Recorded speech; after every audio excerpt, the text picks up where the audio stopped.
So before we get into this, here's what we're actually talking about today. Hostile work environment gets thrown around a lot, and I get why work can feel brutal. But legally, it doesn't mean my coworkers are hostile or my boss is a jerk. It has a specific definition, and knowing that definition can save you a ton of confusion, especially if you're thinking about reporting something to HR or figuring out what your rights even are. Quick note before we start. This is general info, not legal advice. Every situation is different, and rules can vary by state and by the details. So if you're dealing with something serious, it's worth talking to a qualified employment attorney in your area. All right, hostile work environment.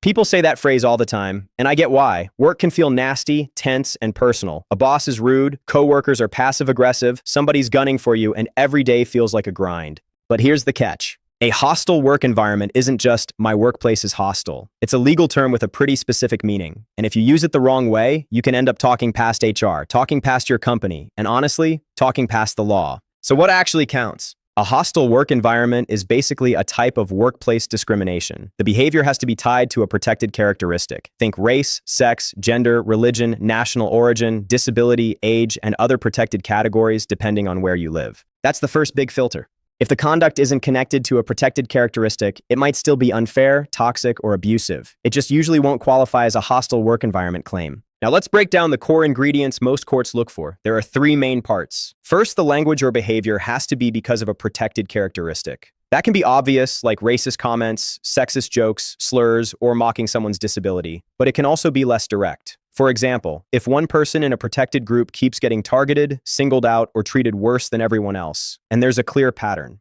that can matter, even if nobody is saying the quiet part out loud. Second, it has to be unwelcome. That sounds simple, but it's important. Unwelcome means you didn't ask for it, you didn't encourage it, and you didn't voluntarily participate in it like it was all good. You don't have to be perfect about this. People laugh nervously, people freeze up, people try to keep the peace. Totally human. But the safest general rule is, don't play along in writing.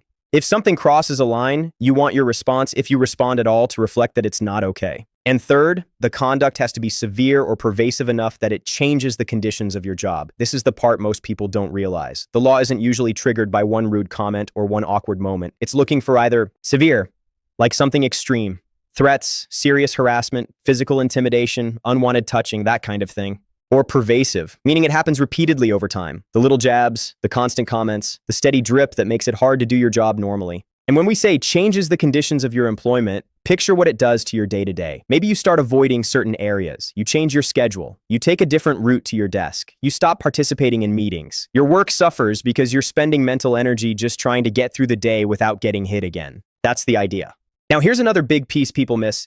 Even if the environment is hostile, you still have to show why the employer is responsible. Employer responsibility usually comes up in two main ways. One, if the harassment involves someone with real authority, a manager, a supervisor, someone acting on behalf of the company. When the problem is coming from the top, employer responsibility is often easier to establish. Two, if it's a coworker or someone without managerial power, the question becomes, did the employer know or should they have known, and did they fail to take prompt, appropriate action? That's why reporting matters. Not because you're trying to tattle, because legally, a company can't fix what it can pretend it never knew about. And if you do report it, the company's response matters a lot.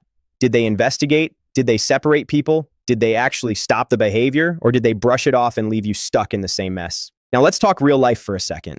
A lot of people call and they're dealing with something that's genuinely awful, but it isn't a hostile work environment under the legal definition. It might be bullying, it might be favoritism, it might be a boss who's just cruel to everyone equally.